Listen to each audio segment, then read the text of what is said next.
네, 아가서 2장 10절 찾았으면 같이 읽겠습니다. 나의 사랑하는 자가 내게 말하여 이르기를 나의 사랑, 내 어여쁜 자야 일어나서 함께 가자. 아멘. 어, 네, 잠깐만요. 네, 안녕하세요. 반갑습니다. 어, 오늘 아가서의 말씀을 볼 텐데 전체 제목으로는 나의 사랑, 내 어여쁜 자야 일어나서 함께 가자. 좀 긴 제목입니다만은 오늘 2장 10절의 말씀을 통해서 이 제목으로 붙잡았습니다. 여러분 잘 아시는 아가서는 어, 영어로는 Song of Song 그런 제목이죠. 노래 중에 노래다. 히브리 원문의 제목은 쉬르 하시림이라는 제목인데 어, 시 중에 시다. 노래 중에 노래다 이런 뜻입니다. 우리는 한문으로 아가라고 하는 단어를 써서 아가서라고 하는데 좀 먼저 이해해야 할 것은 이 아가서는 이게 뭐 성경 말씀이라고 생각할 수 있나 싶을 정도로 그냥 솔로몬과 또 술람미 여인의 그냥 연애담이에요. 뭐 연애 편지 뭐 이런 연애하면서 사랑의 내용들을 고백하고 뭐 그런 내용이죠.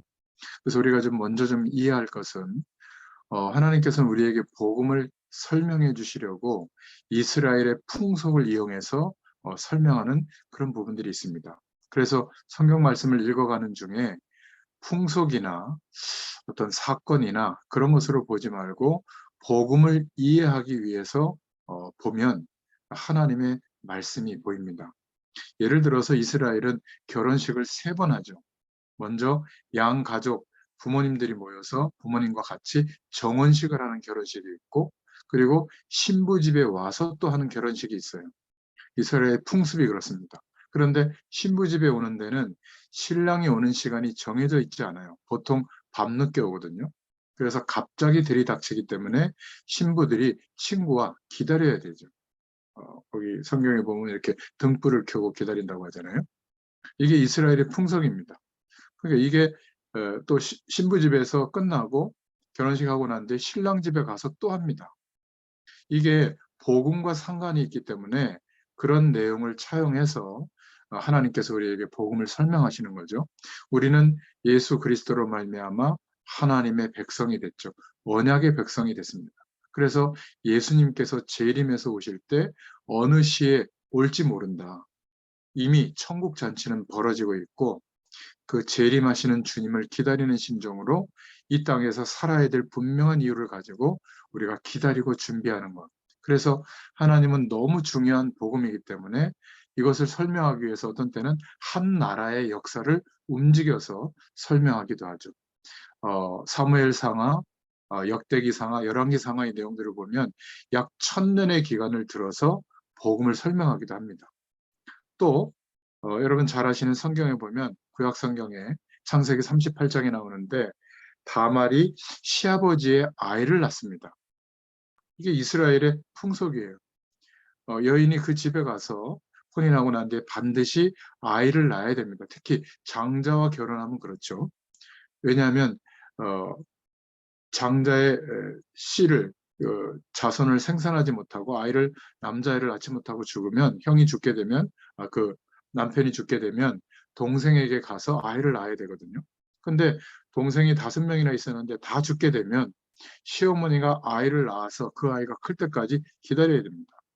아니 무슨 불신자가 볼 때 무슨 이런 일이 있냐. 그런데 성경에는 특히 창세기에 제일 중요한 단어 톨레톳이라고 하는 단어인데 씨라는 단어입니다. 생명이라는 단어거든요.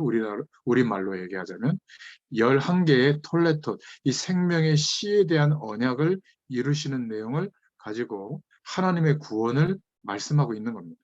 그러니까 육신적인 아이가 중요하지 않다는 것이 아니라 하나님께서 우리에게 주실 축복, 영원한 생명, 이것이 생명의 씨의 언약을 놓치면 생사와 관련이 있는 거죠.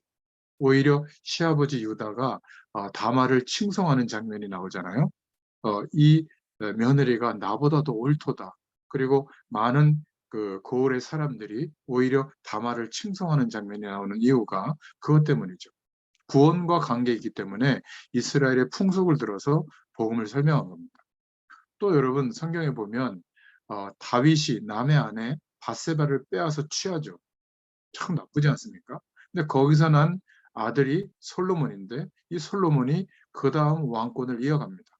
좀 너무하지 않습니까? 어떻게 저럴 수 있나? 하나님은 좀 이상하다. 근데 하나님께서는 우리가 보는 그런 것도 중요하지만 더 중요하게 보시는 것이 어떻게 이 언약을 이어가게 할 것인가. 여기에 초점을 두셨기 때문에 그런 사건들이 또 차용이 돼서 하나님의 언약 성취의 길을 설명하고 있는 겁니다. 마찬가지로 오늘 이 아가서의 말씀은 한마디로 말하면 솔로몬과 술람미 여인의 연회담이에요. 여러분 말씀을 잘 이렇게 아가서를 8장까지 되어 있는데 읽어보면 이게 누가 사랑을 고백하는 건지 헷갈릴 정도로 술람미 여인이 하는 건지 뭐 솔로몬 임금이 하는 건지 아니면 또 목자 얘기가 나오는데 그 목동과 술람미 여인이 사랑하는 장면인지 이게 잘 구분이 안 될 정도인데 아무튼 사랑의 표현이 많이 나와요. 한마디로 말하면 구원에 대한 하나님의 사랑이 잘 드러나도록 성경에서 솔로몬과 술람미의 연회담을 차용해서 말씀하고 있는 겁니다. 그래서 우리가 성경을 읽고 또 성경을 통해서 하나님의 뜻을 찾을 때 기억해야 될 것이 있습니다. 구원받지 못한 사람, 일반인이 볼 때 이해되는 성경의 말씀도 있습니다. 성경은 그런 내용들이 있죠. 그런데 성경은 구원받은 자만 이해되는 내용이 있습니다. 예를 들면 피의 언약, 이해할 수가 없죠. 초대교회 성도들이 예수님의 죽으심과 부활을 기념해서 성찬식을 거행했단 말이죠. 그때 성찬식을 어떻게 했냐면 포도주 잔을 이렇게 나누면서 이것은 예수님의 피다. 피를 우리가 먹자. 그의 죽으심을 기념하자. 이런 내용이었거든요. 또 떡을 떼면서 이 떡은 예수님의 몸이다. 그의 죽으심과 부활을 기념하자. 이랬단 말이에요. 그런데 구원을 받지 못한 사람들이 봤을 때는 저거 식인종들 아니야? 어떻게 모여서 몸을 뜯어먹고 살을 먹냐? 피를 마시냐? 이래가지고 그거를 빌미로 막 핍박하는 그런 일도 벌어졌거든요.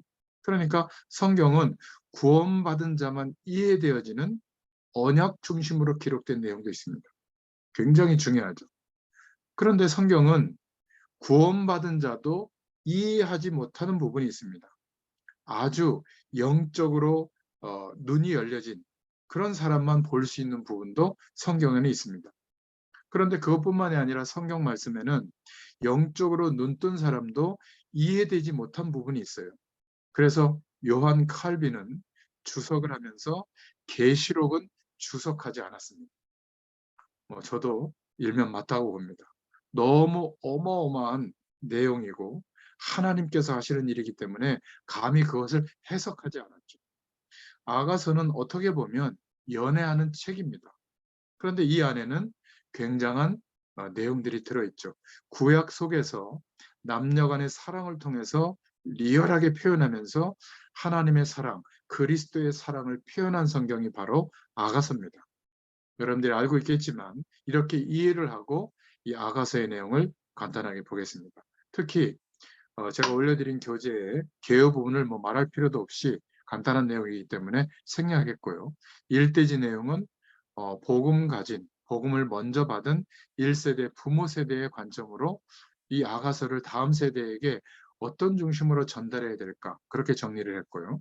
오늘 이 청년 전문인 산업인들을 중심으로 하는 다락방에서는 복음 가진 청년 전문인 산업인들이 붙잡아야 할 아가서의 말씀이 뭘까 이 기준으로 말씀을 정리했습니다. 여러분들이 이 설명을 듣고 이 내용을 가지고 직접 말씀을 통독할 때 하나님이 여러분 각자에게 주시는 세밀한 음성을 들을 수 있기를 축원드립니다. 먼저 첫 번째로 아가서 1장 5절에 보면 예루살렘 여자들아 내가 비록 거무나 아름다우니 게달의 장막 같을지라도 솔로몬의 휘장과도 같구나. 좀 느낌이 오는 게 있죠. 게달의 장막과 솔로몬의 휘장. 그러니까 게달의 장막은 아주 보잘것없는 곳을 말하는 거고요.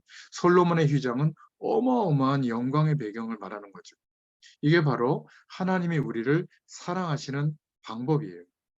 아무 가치 없는 게달의 장막에 있던 우리를 왕궁의 휘장 가운데 있던 왕이 와서 그리스도께서 와서 우리를 건지신다. 이렇게 어, 생각하고 기도 제목으로 붙잡을 수가 있는 거죠. 여러분, 먼저 이해해야 할 것은 성경은 쓰여진 목적이 있거든요. 또 편집이 되어 있는 목적도 있습니다.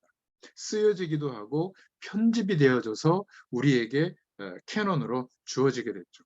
저는 직접 쓸 때도 중요하지만 그 66권으로 편집했을 때도 중요하다고 보거든요.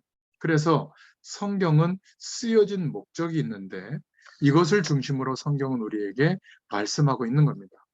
성경은 첫 번째로 무엇을 중심으로 기록되어 있냐면 멸망이 무엇인가를 알리고 있는 겁니다. 그것을 몰라서 자꾸 어려움을 겪게 되는데요. 창세기 1장 2절도 혼돈, 공허, 흑암의 문제가 하나님의 말씀으로 천지를 창조하기 전에 먼저 영적 세력인 천사들을 창조했는데 이 천사들 중에 3분의 1과 천사장의 신분이 하나님께 대항했다가 피조물 주제에 이런 역할을 하게 된 거죠. 그리고 창세기 3장 5절에 보니까 이 영적 세력이 특히 마귀가 이제 첫사람 아담과 하와에게 속이게 되죠. 하나님과의 약속의 조건인 그 축복을 누리도록 영원한 생명의 축복을 누리도록 유일한 기준 하나만 지키도록 했는데 그것을 어기도록 속이는데 뭐라고 속이죠? 3장 5절에 그거 먹으면 선악과 먹으면 눈이 밝아지고 또 선악을 알게 된다. 선과 악을 알게 된다. 그리고 하나님처럼 된다. 하나님이 그걸 알고 있다. 이러니까 덥석 먹어버리잖아요. 그러니까 왜 인간에게 세상에 이런 끊임없는 문제와 재앙이 계속되는가? 성경은 하나님을 떠난 문제다. 하나님과의 언약의 문제가 진짜 문제다. 이거를 말하고 있죠. 창세기 4장 5절에도 그 사실을 말하고 있는 겁니다. 멸망이 무엇인가? 지금 하나님께 정성스럽게 예배드렸는데 동생의 예배만 받으셨잖아요, 하나님이. 그래서 몹시 분해가지고 동생을 죽입니다. 살인까지 저지르거든요. 그런데도 왜 그런지를 이해 못하는 겁니다. 어린 양의 피를 뿌리는 예배, 오실 메시아의 약속을 붙잡고 드리는 예배가 아니라 자기의 의로 정성스럽게 신앙 행위로 드리는 예배, 핵곡식을 태워서 핵곡식을 드린 예배거든요. 그러니까 하나님은 그 가인의 예배를 받지 않았는데 왜 멸망이 오는지를 이해하지 못하는 겁니다. 몹시 분하여 이렇게 말하고 있거든요. 우리도 마찬가지예요. 종교적인 예배를 아무리 드려도 예수님이 하신 그리스도의 약속이 우리에게 가장 중요한 믿음의 근거가 되지 못하면 그냥 육신의 문제를 해결하고 육신적인 복을 받는 수단이 되는 말씀 정도밖에 안 되겠죠.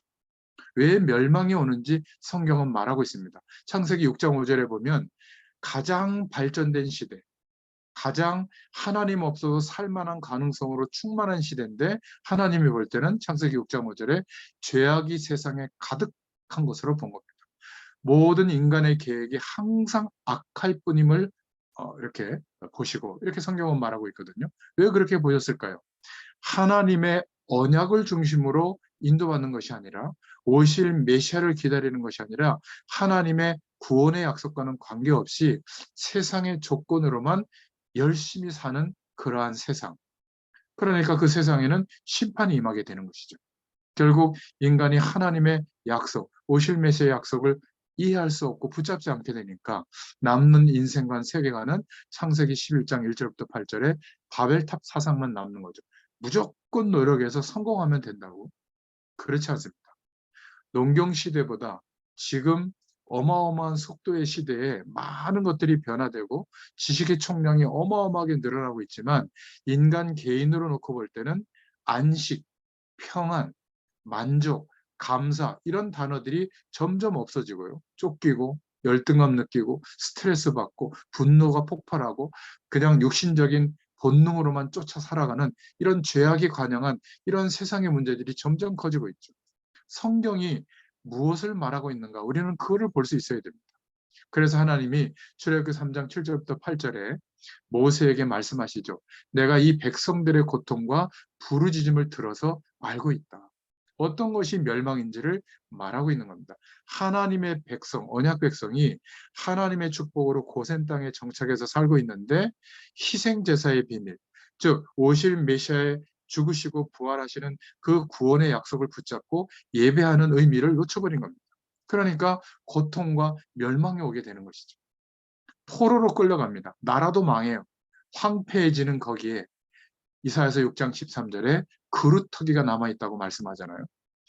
신약 성경에 와서 마태복음 27장 25절에도 우리가 그렇게 열심히 노력해서 인생을 만들어가는 그 모든 내용이 하나님의 언약을 놓친 것이라면 모래 위에 집을 짓는 것과 같아.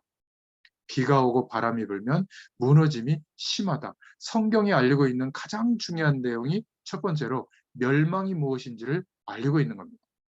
이 내용을 설명하려고 오늘 아가서도 사랑 이야기를 가지고 설명하고 있는 것이죠.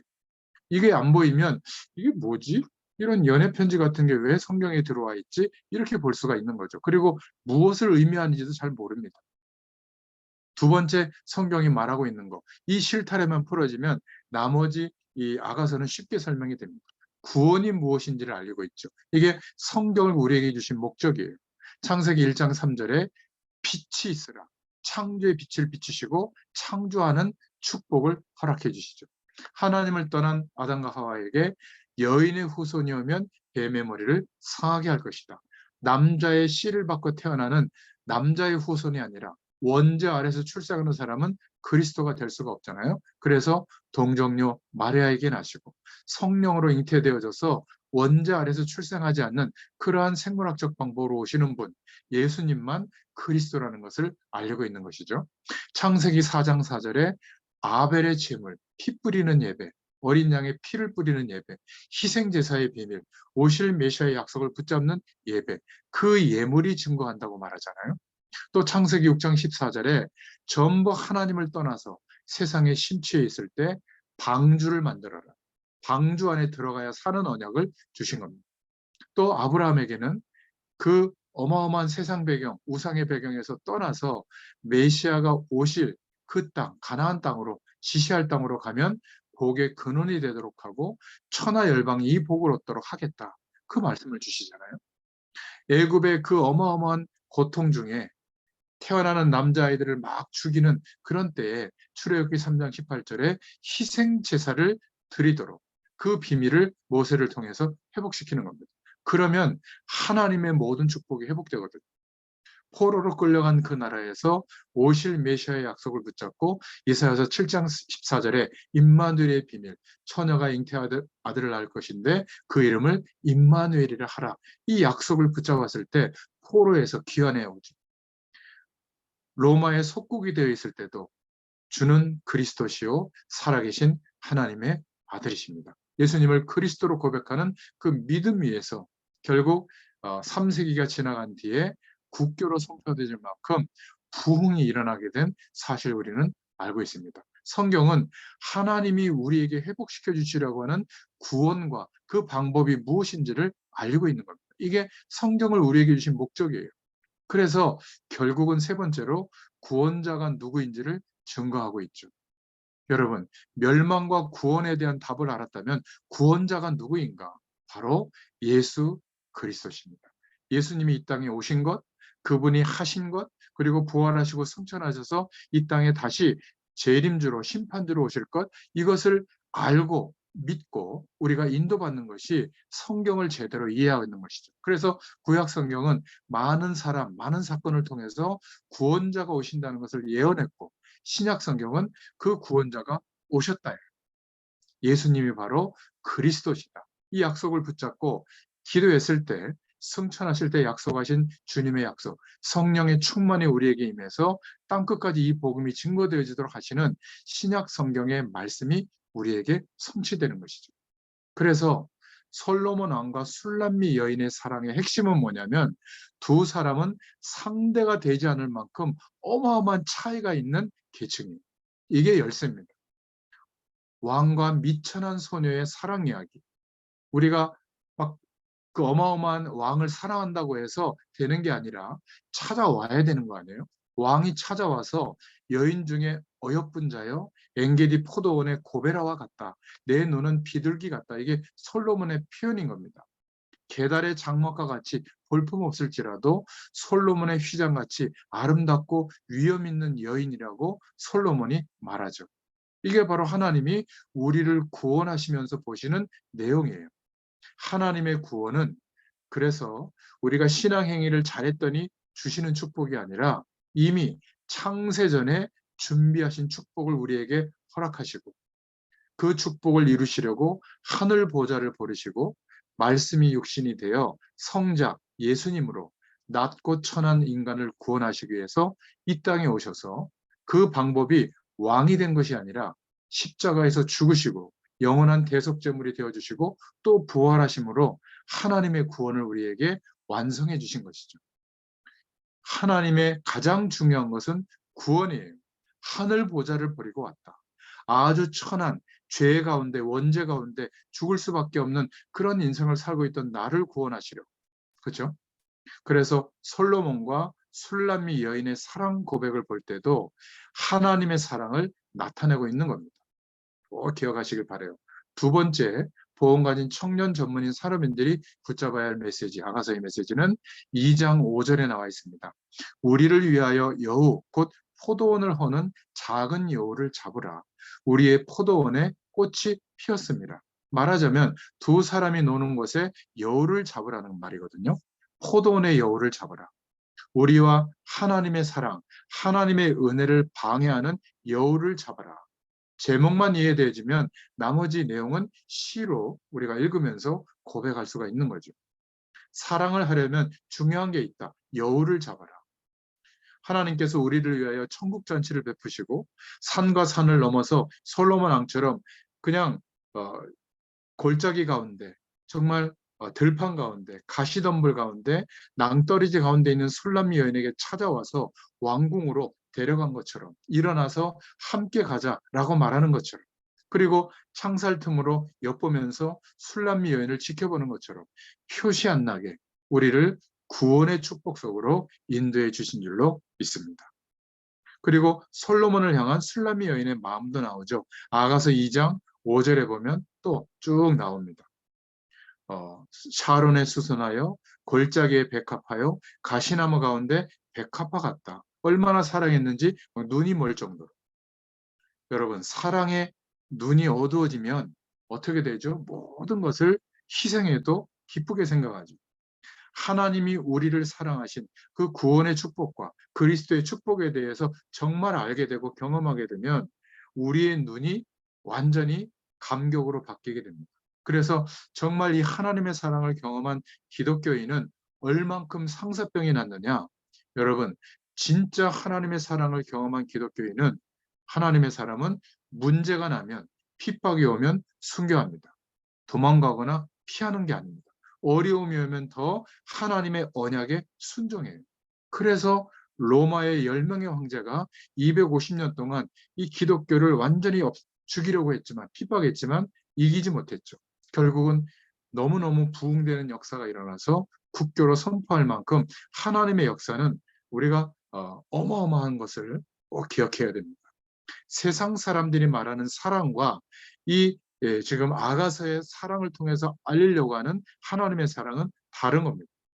공산주의와 히틀러나 또 일제가 아무리 핍박을 해도 기독교인을 누리지 못한 이유는 뭐냐면 하나님을 사랑하는 그리스도인, 그리스도를 사랑하는 그리스도인들은 생명을 겁니다. 이 사실을 꼭 기억할 수 있기를 바랍니다. 그래서 주님이 연약한 들판 같고 골짜기 같고 가시덤불 속에 있는 인생 같고 낭떠러지에 있는 술람미 여인과 같은 우리에게 찾아온 겁니다. 솔로몬 왕이 찾아와서 이야기한 거죠. 자, 겨울도 지나고 비도 그쳤으므로 2장 11절에 함께 가자. 일어나서 함께 가자. 이렇게 이야기합니다. 하나님의 사랑, 구원을 체험하면 정말 이 고백들이 우리의 고백이 될 줄로 믿습니다. 하나님이 제일 많이 우리에게 쓰신 단어가 뭐냐면 함께 하겠다는 거예요. 성령으로 함께 하겠다. 세상 끝날까지 하늘과 땅의 모든 권세가 내가 있는데 내가 너희와 함께 하겠다. 마태복음 28장 20절에도 말씀하고 있잖아요. 일어나 함께 가자. 중요한 것은 작은 여우를 잡아라. 포도원을 허는 여우가 있다. 우리를 위하여 여우를 잡아라. 그래서 내 얼굴을 보게 하고 내 소리를 듣게 해라. 교회와 하나님의 일에 여러 가지 아름다운 것들을 방해하는 여우를 잡아라. 교회를 허는 여우를 잡아라. 성도를 자꾸만 허물어뜨리는 여우를 잡아라. 우리의 기도를 방해하고 우리가 하나님을 만나지 못하게 자꾸 속이는 여우를 잡아라. 꼭 기도 제목을 붙잡을 수 있기를 바랍니다. 세 번째로 아가서 3장 6절부터 11절에 술람미 여인에게 연을 타고 오는 솔로몬 왕. 무슨 말이죠? 어마어마한 배경, 큰 가마를 타고 오는 겁니다. 그러니까 아무리 술람미 여인이 왕을 찾아도 만날 수가 있겠어요? 그런데 어느 날 연기 기둥과 같고 몰약과 유황으로 향기롭게 하면서 거친 들에서 오는 자가 누구냐? 그러니까 연을 타고 큰 가마를 타고 임금이 오는 겁니다. 호위하는 막 경호군이 60명이나 되고요. 레바논 나무와 은기능과 금바닥이 자색 담이 깔린 그러한 가마를 타고 오죠. 아가서 3장에 보면 나옵니다. 그리고 면류관을 쓰고 오는 왕의 모습으로 표현하죠. 가장 기쁜 날에 오는 면류관을 쓰고 오셨다. 다 영적인 구원의 의미죠. 그러니까 아무리 찾아도 찾을 수 없는데 어마어마한 왕권을 가진 그 임금님이 술람의 여인을 찾아오신 거예요. 찾아온 거예요. 우리가 주님을 사모해야 되는 건 맞지만 사모한다고 되는 것이 아니죠. 주님이 찾아오셔요. 신앙생활도 마찬가지입니다. 왜 예배하고 말씀을 묵상하고 기도하죠? 하나님의 그 시간, 그 때가 되면 절대적인 은혜와 믿음을 허락해 주십니다. 성경적인 전도 방법의 핵심은 말씀 운동이에요. 시간과 장소를 정해서 계속 복음과 하나님의 축복과 임마누엘과 우리를 부르시고 인도하시는 그 방향에 대해서 말씀을 계속 선포하고 그 말씀을 붙잡고 기도하는데 어느 날 내 노력이 아니라 어느 날 그 때가 되면 하나님의 작정하신 때가 되면 완전한 구원의 축복이 임하고 누려지게 될 줄로 믿습니다. 사실 예수 영접할 때 그 축복이 왔지만 우리에게 뿌리 내려져 있던 그런 것들이 빠져나가지 못해서 여전히 우리는 육신의 현실적인 것에 보이는 것에 잡혀 있지만 어느 날 하나님이 이 절대적 은혜를 주시면 그리고 성령의 역사하심이 나타나기 시작하면 우리도 동일하게 세계 복음화의 축복을 누리는 매일매일의 인생이 될 줄로 믿습니다.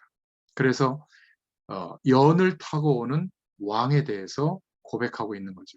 영적인 구원의 의미를 알 수가 있는 겁니다. 약혼식, 신부집에 어느 날 들이닥치는 그러한 신랑의 모습처럼 표현하기도 하고요. 그래서 영적인 구원의 의미가 너무나 크죠. 구원을 주시는 하나님이 아들로 오셨다. 아들을 보내셨다. 마치 약혼식, 신부집의 결혼식, 신랑집의 결혼식에 오는 것과 같다. 그래서 우리를 표현할 때 하나님은 예수님은 신랑이라고 표현하고 신부와 같은 구원받은 성도라고 표현하기도 하죠. 그러니까 재림주로 오실 것이다. 만왕의 왕으로 오실 것이다. 이런 의미를 담고 있습니다.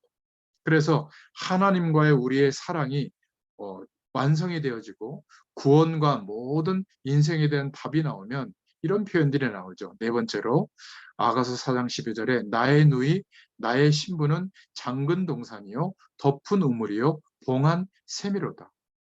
무슨 표현인 줄 아세요? 동산이 있는데 아름다운 동산이 있는데 그 앞에 문이 있고 문을 잠궈놨다. 그 동산 안에 깨끗한 우물이 있는데 이 우물을 덮어두었다. 그 안에 샘이 흐르고 있는데 그 샘도 봉했다.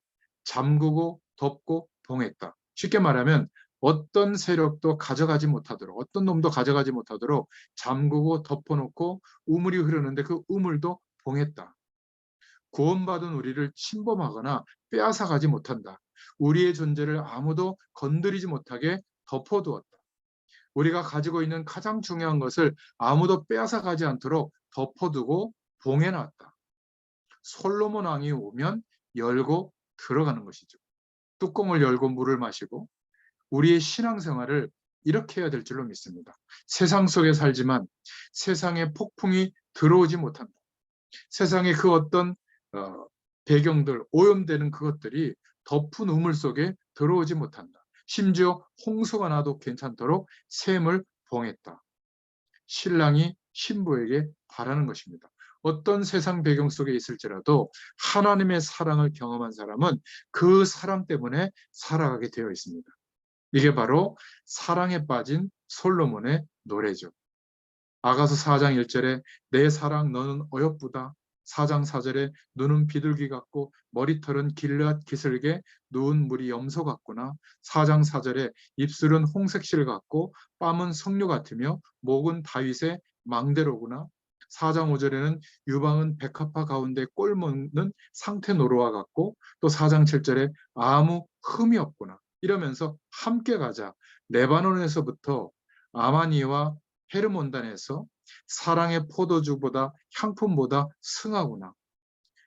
의복은 레바논의 향기 같구나. 이러면서 향기를 날리자. 북풍을 타고 4장 16절에 남풍을 타고 동산에서 아름다운 실과를 그 동산에서 먹고 향기를 날리자. 이런 표현이 나옵니다.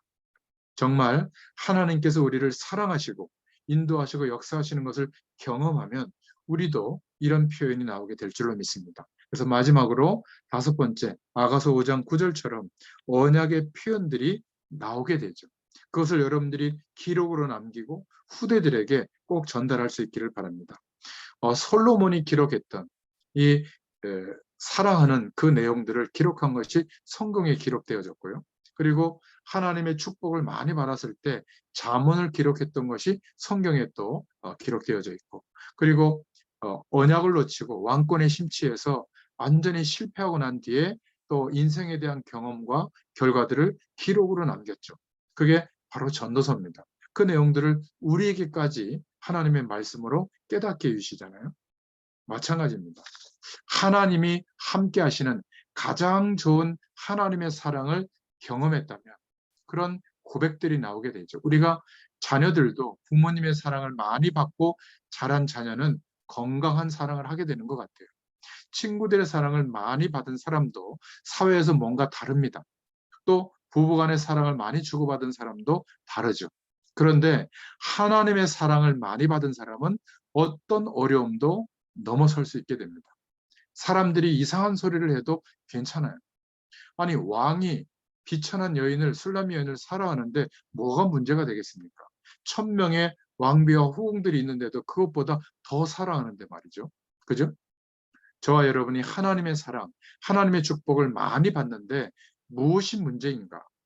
심지어 다 빼앗겨도 된다. 이런 사랑을 많이 받고 축복을 누리고 기도하라는 것이 아가서의 내용입니다.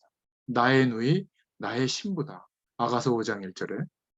그리고 6장 9절에 보면 나의 비둘기, 나의 완전한 자라. 하나님이 보실 때 우리를 그렇게 보시는 겁니다. 우리는 연약한 것 같은데 하나뿐인 완전한 자다. 얼마나 사랑했든지 그 낳은 자의 귀중히 여기는 외딸이다. 여자들이 너를 보고 복된 자라고 말할 것이다.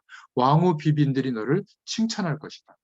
여러분, 하나님의 사랑을 많이 받고 누리고 있으면 다른 사람들이 그렇게 우리를 보고 말하게 될 겁니다.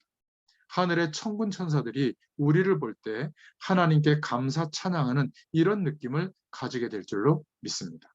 7장 1절에는 귀한 자의 딸이다 이렇게 표현합니다. 하나님의 사랑을 우리가 많이 받고 그 은혜를 누리게 되면 우리의 부모님들도 축복이 될 줄로 믿습니다. 그래서 8장 14절에 나의 사랑하는 자야 빨리 달리자. 향기로운 산들의 노루같이 어린 사슴같이 달리자. 하나님의 사랑을 많이 받고 우리의 인생을 정말 언약 성취의 길로 달려갈 수 있기를 축원드립니다. 자, 그렇다면 이 아가서의 말씀을 통해서 우리 복음 가진 청년 전문인 산업인들이 좀 한두 가지 기도 제목을 좀 가져야 될 내용이 있습니다. 중요한 것은 결혼인데요. 물론 뭐 성에 대한 이런 부분도 좀 생각해 봐야 되지만 여러분 자신이 하나님이 볼 때 소중한 사람이라는 걸 기억하시고 정말 건전하면서도 정말 정확한 그런 사랑도 하시고 결혼도 이루시는데 꼭 기억해야 될 게 있습니다. 특히 결혼에 대한 생각인데 여러분 아직 결혼하지 않은 분 또는 결혼하신 분들은 중요하게 생각할 내용이 뭐냐면 절대로 막을 수 없는 게 뭐냐면 우리 자신의 영적 상태에 의해서 사랑하는 사람을 만나게 된다는 거예요. 이건 무시 못합니다. 누가 뭐래도 내 영적 상태에 의해서 만나지게 되는 거예요. 그래서 복음을 누리고 있는 상태에 따라서 또 달라지는 겁니다. 뭔가 이렇게 미래를 준비하고 공부를 잘하고 있는 이런 엘리트들을 보면 그냥 연애나 이런 거에 너무 쉽게 빠지지 않습니다. 허술하지 않죠. 뭔가 준비하고 생각하고 좀 깨끗하고 건전한 부분이 많은데 뭔가 다 그런 건 아니지만 삶이 좀 문제가 있고 좀 미래에 대해 준비도 안 되고 이런 친구들이 거의 대부분 연애로 도피하는 게 많아요. 그래서 그것 때문에 굉장히 어려움을 겪는 그런 모습도 보게 됩니다. 그래서 꼭 기억해야 될 것은 나의 영적 상태에 따라서 만남이 주어지고 선택되어진다. 이거는 꼭 기억하세요. 우리의 영적 상태가 그만큼 중요합니다. 자, 그러면 결혼했는데 이거 취소할 수도 없고 어떻게 하죠? 그래서 부부가 또 자녀를 키우고 가정을 이루면서 살아가는 결혼에 대한 포럼이 되어져야 되는데 전 이렇게 생각하고 싶습니다. 여러분들이 꼭 기도 제목으로 삼을 것은 하나님이 부부에게 주신 축복이 있습니다. 어떤 축복이냐면 서로를 기대하고 바라는 것만큼 상처받아요. 인간은 인간에게 답이 되는 존재가 아닙니다. 이게 성경이 말해주는 겁니다. 우리 개인이 한 인간으로서 그리스도로 말미암아 회복시켜 주신 하나님의 축복에 대해서 하나님의 사랑에 대해서 깨닫고 체험하고 누리게 되면 만족이 옵니다. 안식이 오고 영적인 힘이 오죠. 이러면 함께 결혼한 사랑하는 그 사람을 사랑하게 되고 섬기게 되고 어려운 부분이 있으면 돕는 배필로 우리가 돕고 또 아껴주게 됩니다. 그런 힘이 있는 거죠. 근데 그렇지 않고 나의 부족한 부분을 내가 선택한 이 사람 때문에 만족이 올 것을 기대하면 평생 상처받습니다. 꼭 기억하세요. 내가 하나님으로 만족한 축복을 누리면 사랑하는 관계가 되고 용서하는 관계가 되고 도와주는 관계가 되고 또 부족하면 또 섬겨주는 관계가 될 수 있는 겁니다. 이런 부분이 가장 중요한 것 같아요. 그리고 자녀는 부모의 욕심을 채우는 대상이 아닙니다. 너무 막 공부로 막 몰아붙이고 막 엘리트가 된다고 몰아붙이고 이거보다 하나님이 우리에게 자녀는 하나님이 주신 기업이에요. 여기에 대해서 확인하고 후대들에게 또 복음 가진 청년 전문인 산업인들에게 알려줘야 됩니다. 그래서 자녀는 하나님이 인도하고 있거든요. 그 자녀에게 예수 생명이 있다면 하나님이 인도하고 계시기 때문에 시행착오를 겪는 것조차도 하나님의 인도라고 보시면 돼요. 그럼 방치하란 말이냐? 아니에요. 기도해주고 어떤 문제와 어려움이 와도 시행착오를 겪더라도 지지해주고 하나님의 사랑하심을 하나님의 인도하심을 확인시켜주면 됩니다. 그리고 믿어주면 되죠. 이게 자녀와 함께 사는 부모로서 가져야 될 굉장히 중요한 자세요, 관점이 돼야 됩니다. 그렇지 않으면 열심히 후대들을 사랑하는 표현을 하는데 오히려 관계가 멀어지고 서로 상처를 주는 그런 것들이 참 많죠.